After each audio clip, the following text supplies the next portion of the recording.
Eldorado with Frank and Mary. Eldorado with Frank and Mary. Yeah. Frank, hurry. Mr. Bergeron's on. Don't forget the popcorn, Frank. Coming, dear.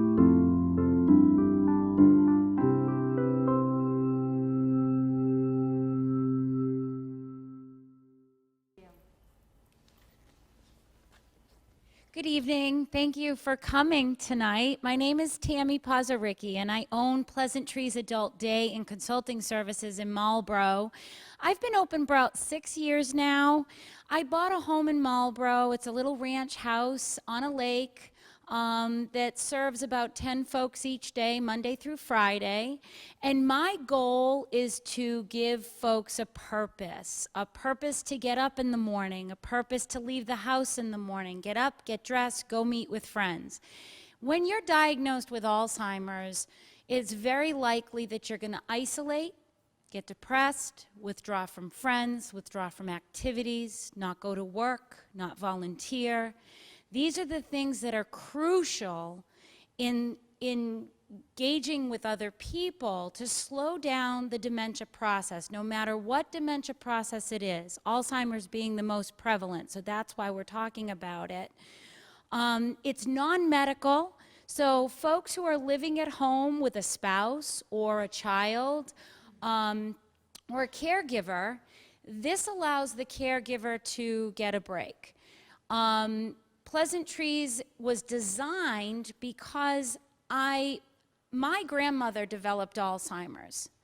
And what I found, her and my grandfather were absolutely engaged socially every single weekend with their friends, out dancing, having a ball. They're not shy like And you are. They're not. and then they stopped. I saw depression in both of them. The will to move on, the will to go out, to be with people, the fear, and also the embarrassment that Alzheimer's can actually play. So this is why I created Pleasant Trees. There's senior centers in every town. And it's wonderful when you have an active senior who can go to a senior center, choose an activity that they like to do, initiate, engage with other people. But when you have Alzheimer's, that's nearly impossible to do. So a lot of times a spouse will, come to me and say, well, gee, I'd really like to go to the senior center and engage in these activities, but my wife has Alzheimer's. So what I provide is a home setting, quiet little neighborhood. It's like going to their daughter's friend's house for lunch, for the day, to engage in all kinds of different activities. Why is it important? Because they are at home, and we want them to feel like they're still at home, non-institutional setting. And they're not yet ready to receive the hands-on medical care. So there's that gap between the senior center, which is limiting to folks with Alzheimer's, and the medical model adult day health, because they don't yet need that care. And if you over-institutionalize someone, it progresses the disease quicker, okay? That's something I want you to think about. Social model versus medical model. And we do follow Executive Office of Elder Affairs puts out guidelines for support of social day. We are ADA compliant. We go through local regulations such as the Marlborough Board of Health. We have CPR and first aid certification, and Alzheimer's trained, of course. The structure and routine of the day is very important to someone with Alzheimer's. They need to depend on what's going to happen next. We all wake up, we all get up, most of us to an alarm clock. We know what to do next. Get in the shower, get ready for the day, have our breakfast, move on. These folks with Alzheimer's, even in the earlier stages, need that routine, need a purpose in the morning to get up and get out. We give them facilitated options for the day. So it's everything from what I say, we work with the whole body, we work with the mind, cognitive exercises, cognitive activities such as reminiscing and trivia and word games and all kinds of things to stimulate the brain. Exercise, physical exercise, game playing, formal exercise class, getting out for walks. And in a nice little neighborhood, it's easy. We're right by the lake. You go in the neighborhood. We're walking down the street, talking to neighbors and seeing the dogs and the kids playing. It's normal life. And this is something that they're hiding from, that Pleasant Trees can expose them to again. There's a creative arts program. We do a lot of intergenerational activities and pet therapies and alternative therapies like that. Socialization is what happens in this environment, and socialization is the key to slowing down the progression of Alzheimer's or other dementia. So we do a lot of small groups. So if you're only talking 10 folks, it's a very small knit group. They become like a little family. They may not know each other's name. They may not find the right words to say. They may tell the same story 80 times a day, but they're in an accepting environment. They're not being judged by other people. So it's a very comfortable environment. This is what I'm hoping to do in multiple communities. We could have a Pleasant Trees in all sorts of communities that need this to fill the gap of Alzheimer's care. What we're doing, we're supporting their sense of self, their sense of being, who they are as a person. We're looking at what their likes are, dislikes, what are they passionate about? What did they do for a living? I'll give you a quick example of a woman who came earlier stages to mid stages, didn't want to come, because she had worked as a housekeeper in a nursing home for 30 years, and she didn't need this now. I actually went to her home, worked it out with her son, and hired her. So she came every day. Her son dropped her off. He gave me some cash, and I paid her for coming to Pleasant Trees because she had a purpose. She folded laundry. She helped my other guests by interacting with them, serving them meals. It was a way in which to give her a sense of purpose, and I think that's what I'm trying to get out to you. If you are retired, it is so important for you to find some volunteer work. Find something to do. Keep your brain active. Lots of information on the Alzheimer's Association website on how can we prevent this disease process. And if you don't have any signs right now, there's lots you can do to try and prevent it. We're trying to have them be successful at what they do. So, program is a treatment model for Alzheimer's care. There's a huge need out there. This is the most costly disease in the United States, just so you are all aware of that, because of the caregivers' hours it takes, the loss of work hours on the caregivers themselves. And I would be happy to have you ask me questions at the end and also visit my website. 2 things I do: Alzheimer's Caregiver Support Group and Create a Better Day Cafe. More information is on the table. Thank you. Thank you very much, Tammy. So, as I say, when Tammy started, this is one of the first really programs in the area, but you're probably going to be seeing more of these. You may be, as this population changes, you may be seeing more right here in Northborough, because you're going to be seeing, they're typically very small, so you get very small groups, and they try to encourage socialization, and that's the whole issue in the kind of early stages of dementia, to give folks a comfortable place to be. I've had several clients actually go to Tammy's and for literally years. And some stayed at home, some died, some progressed to nursing home care. But for purposes of this dealing with the early stages, this is really important. Finally, I asked Shelby Marshall to come. Shelby and her partner have a place called Right at Home, which is a home care service in actually they're located in Westboro. They're centered in Westboro.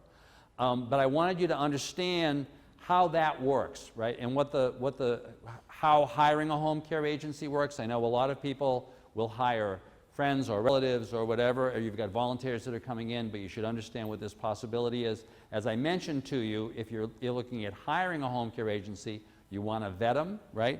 Among other things, you're probably going to want to talk to the folks at BayPath to make sure that the home care agency is doing what they're saying that they're doing. But I've asked Shelby to come because we've worked with them before and we found that our clients have been very happy with them. So, Shelby Marshall. Eldorado with Frank and Mary. Eldorado with Frank and Mary. Yeah. Frank, hurry. Mr. Bergeron's on. Don't forget the popcorn, Frank. Coming, dear.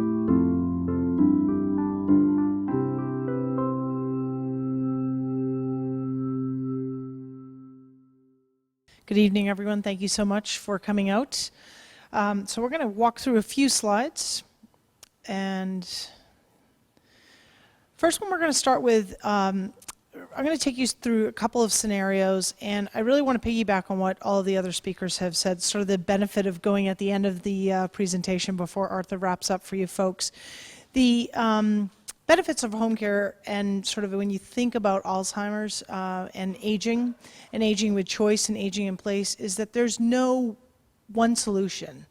For every person that says this is what worked for me, it might not work for the other person. It's sort of like if you quilt or you knit, you sort of have to weave a solution that works best for you, whether you're the spouse or the adult children, whomever.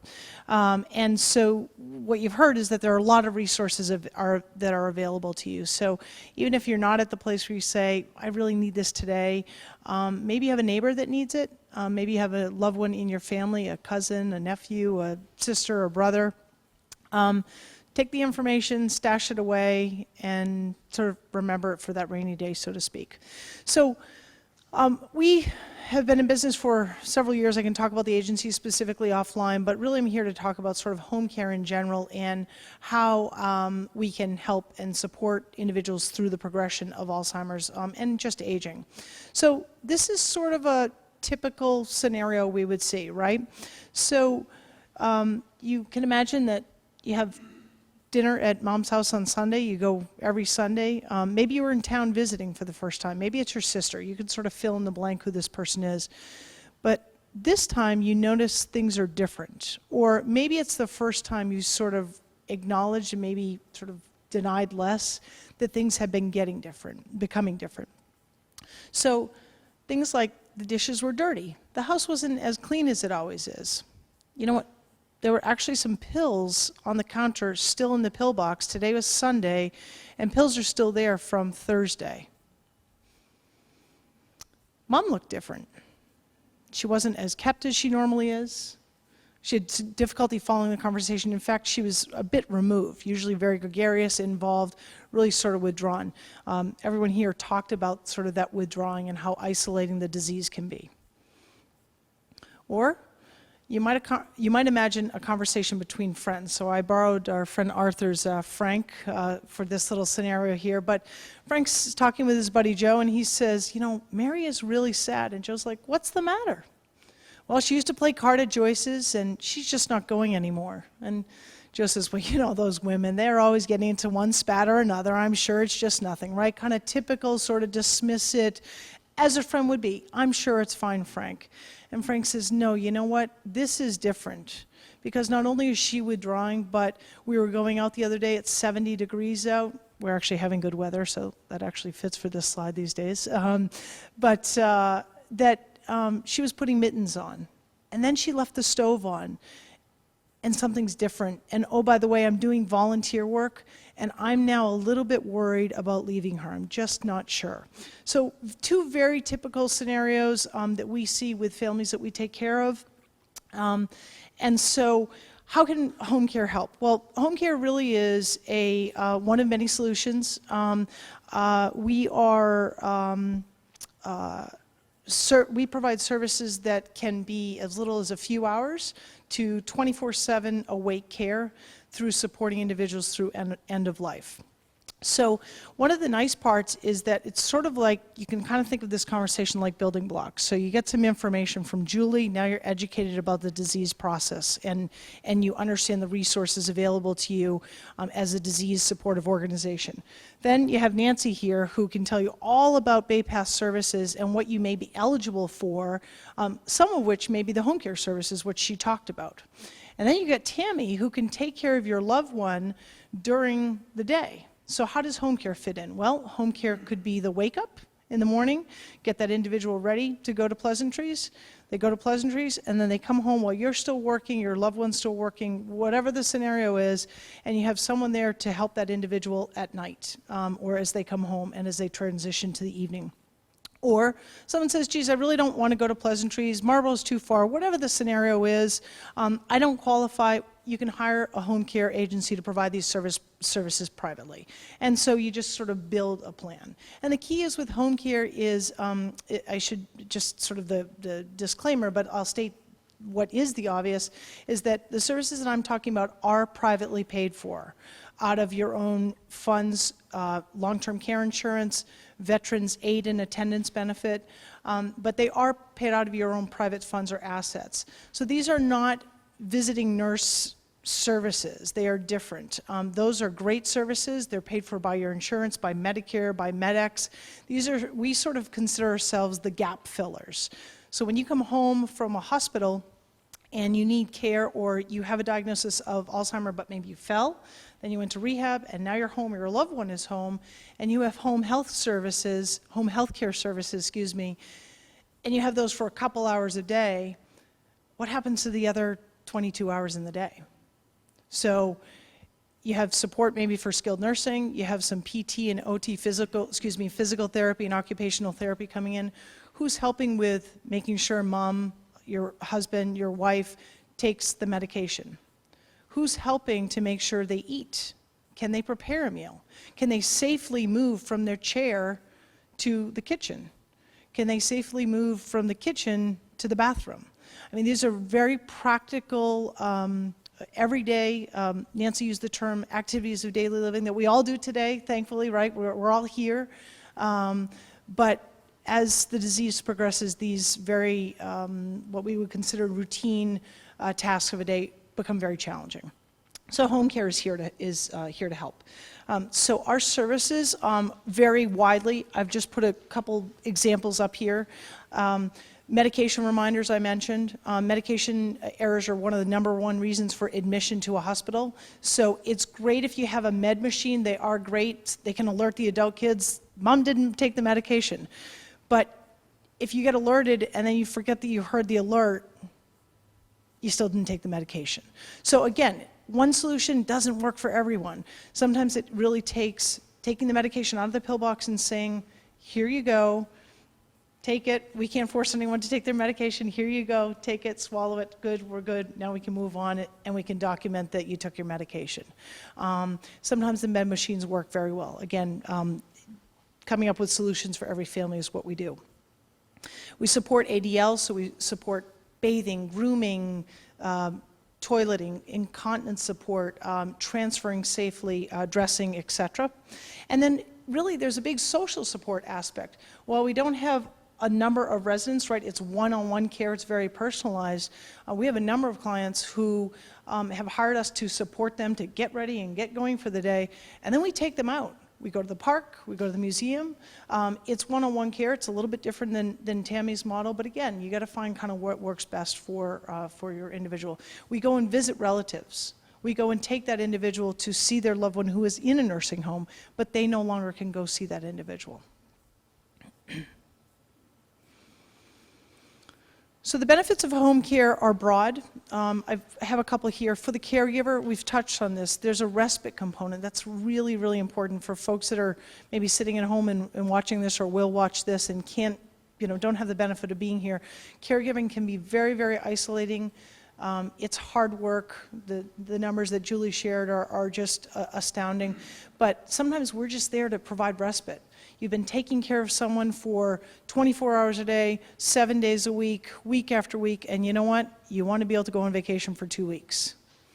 It's really cold. Remember those cold days of winter? It's really cold, and you just want to get to Florida to go see your friends. You know what? Home care can help. Home care can come in, provide just a break. It can be a break for a couple weeks, it can be a break for a day, it can be a break for a couple hours in a day. So it really sort of varies. We're all about balance. So many of our caregivers are working, they're not retired, but it really is about work-life balance.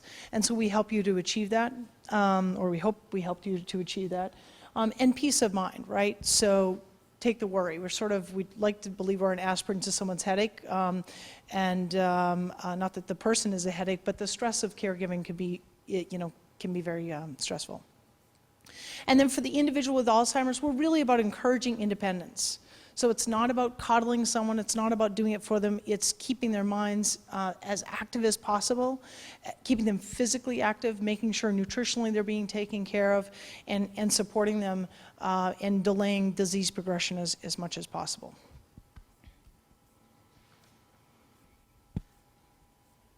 With Frank and Mary, Eldorado, with Frank and Mary,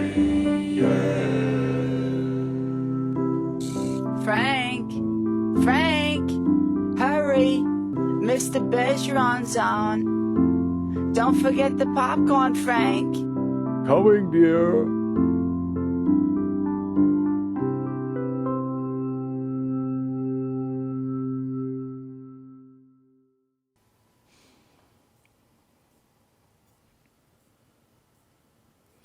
So with respect to home care, there are a lot of choices out there. What you want to think about as you go down this path, or as a loved one goes down this path, is to do your homework, okay? It's really important that you ask tough questions. It's your money, you've earned it, spend it well. I have provided a brochure here. It's really, although it has our colors on it, it really is a great tool because it helps you to ask questions of whomever you're interviewing. And you should treat it like an interview. Is the agency licensed? Are they accredited? Are the caregivers their employees, or does it work like a registry? There are agencies out there that are sort of like Match.com. Here's my dad, here's a caregiver, we match them up, and so goes the relationship. Pros and cons to both relationships. You can hire privately, understand the risks of doing that, because there are some risks. You want to know what kind of insurance does the agency carry? What kind of background checks do they do? Remember, these are individuals, in essence strangers, coming into your home. Have they been vetted? Arthur made a great point. Nancy spoke to that as well. BayPath, as well as the other ASAPs, do vetting for you. So if you work with an agency through BayPath and then you continue that care privately, they've already sort of done some of that pre-vetting. But it's a very important part of the process. Are the caregivers trained, et cetera, et cetera. We really like to say, you know what, it all starts with a conversation. Just because you pick up the phone doesn't mean you're obligated to have services. If any agency is sort of pushing you to that, I would sort of be like, whoa, wait a second, you know, it's a process. Start the conversation, start it early, and what I would say most of all is that, you know, particularly if you're a caregiver, that I like to say, refilling your cup is not a selfish thing to do, it's actually pretty selfless. And so, you know, don't hesitate to do that. And you can certainly call us. There are lots of resources out there. We are located in downtown Westboro, and I'll be available for questions after. Okay? Thank you. So now we're just going to talk very briefly about the other concern that shows up when people walk into my door because someone is picked up with an Alzheimer's disease. So they're like, oh no, we didn't do any planning. What are we going to do? Isn't there something about we have to give everything away? We have to wait 5 years. We have to do all these things. So I'm going to give you 2 minutes just to explain why none of that's true, if you're Frank and Mary. So how many of you folks would assume that in this situation, if Mary needed nursing home care tomorrow, that they were going to have to spend down a lot of this money before Mary could qualify for Mass Health? How many of you think that that's the case?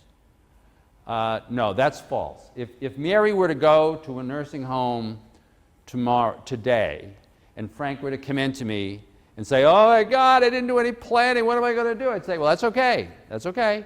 because the way the Mass Health rules work, and Mass Health is what pays for nursing home care as well as a lot of other things. The way the rules work is that for Mary to qualify for Mass Health and therefore have Mass Health pay for the nursing home care, Mary has to have less than $2,000 in countable assets. However, Frank at home can own the home as long as it has equity of less than $800,000. It's actually a little bit more than that. Can have cash or cash equivalents, and that's what all of these are. The IRA, it can be turned into cash, and therefore it's a countable asset. The annuity, probably with a penalty, can be turned into cash. So that's all cash or cash equivalents. So he can have up to $117,240. Don't ask me where these numbers come from, but that's the right number. In cash or cash equivalents, but he can have unlimited income, unlimited income. So in this situation, Mary went into the nursing home. First of all, on day one. On day two, what we'd want to do is have Mary shift all of her assets to Frank. So now Frank owns everything. And then on day three, we'd want to have Frank buy an annuity. Keep $100,000, take the rest of the cash. So remember, there's about $325,000 there. Take the rest of that cash and buy an annuity. As long as the annuity calls for regular monthly payments back to Frank over a term that is shorter than his actuarial life expectancy. And I'm sorry that that's a lot, but that's what the annuity has to be. That purchase of that annuity is a legitimate spend down of Frank's assets, and the next day Mary can qualify for Mass Health. So in Mary and Frank's case, they don't have to have done all this extra early planning. They don't have to have given away their assets to an irrevocable trust or to their kids. They're all safe. So in this situation, if Mary's got early stage Alzheimer's, there's nothing crucial that they have to do right away, except a few things. First, they need to make sure they have powers of attorney, because it's very important at all times here that if we need to be shifting assets from Mary to Frank, and Mary doesn't have the capacity to do that, that there's somebody that has the ability to do it on her behalf. Second, we talked about the fact that in this situation you need to shift the assets to Frank. The only problem here would occur if Frank dropped dead, right? Well, obviously that would be bad for a lot of reasons, because then Mary would be kind of stuck. But also, if they have the traditional estate plan, which is that if I die, everything goes to my wife, and if the two of us are dead, then everything gets divided among Peter, Paul, and Mary Jr., right? That's the standard estate plan. If Frank has that estate plan and dies, and he owns all these assets, then Mary gets them. And if Mary already has Alzheimer's, she may be needing home care for which she now can't qualify because she's over assets. And if she goes to a nursing home, all the assets are going to have to get spent down. And down to the house, and then she'd qualify for Mass Health, but then Mass Health would lien the house. So the key for Frank and Mary, if they haven't done it before, is at least at this point to change their wills, or to have Frank change his will to say that when he dies, instead of everything going to Mary, everything goes in trust for Mary's benefit. This has to be a testamentary trust. It has to be a trust that is part of the will. That's the federal rule, right? But all assets can be protected, and they can do it without transferring things out and waiting 5 years and all that jazz, right? So once again, if you're suffering from early stage dementia, or if you know somebody or you're close to somebody who is suffering from it, you should deal with some of these issues, but these aren't your major issues. Your major issues are call the Alzheimer's Association, find out if it really is true that you have a dementia that is irreversible caused by Alzheimer's or some other disease that is irreversible. Talk to the folks at BayPath. Find out what their services are. Remember, those are your tax dollars at work, right? And go see some of these. Go talk to some home care people. Make sure they get vetted by BayPath, but go talk to some home care people, right? And by the way, Shelby they're not all as sweet as her, but typically, people go into home care. All of these people didn't decide to do this because they really wanted to be like boxers, but they changed their mind. The people in this business tend to be like sweet, They're like nice people that want to be dealing with people. So go meet them. Go see Tammy's place and get a sense if you think that your loved one would be comfortable there. Talk to some home care people. Figure out how you and your loved one can stay engaged, can make sure your assets are going to be protected in the long run, but can stay engaged and be using the services that are really, once again, your tax dollars at work. Thank you very much. Any questions for any of us? Oh, excuse me, a couple more things. If you just are dying to see this again, All right.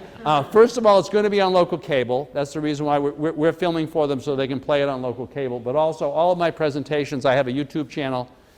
You have the information. You can just upload and see this again or any of the presentations I do. Finally, this is an ad. This is an ad. As I said at the beginning, the Alzheimer's Association has tremendous services right now, but also helps us in the future. And we need to be supporting them. And their big fundraiser, statewide, as they do a walk the last Sunday in this year, the last Sunday of September, September 28th. And Frank and Mary are going to be walking, and they have a team, and we want you to join. So please consider joining us to help support the Alzheimer's Association. Any questions for any of these folks? They're all going to be glad to stay afterwards for a few minutes if you've got private questions that you really just want to talk to them about. Any questions? Seeing none, we're on time. This was a 1-hour presentation. We're going to do the third part of this series in September. It's going to be Tuesday, September the 16th, same time here. And we're going to be talking about dealing with Alzheimer's in its later stages. So these are some of the harder decisions, the frail elder waiver, how to be able to stay at home, talking a little bit about hospice, a whole variety of those issues. Thank you very, very much for coming. Have a wonderful summer, and hopefully we'll see you in September. Thank you. Oh, can I just have a round of applause for my wonderful guests?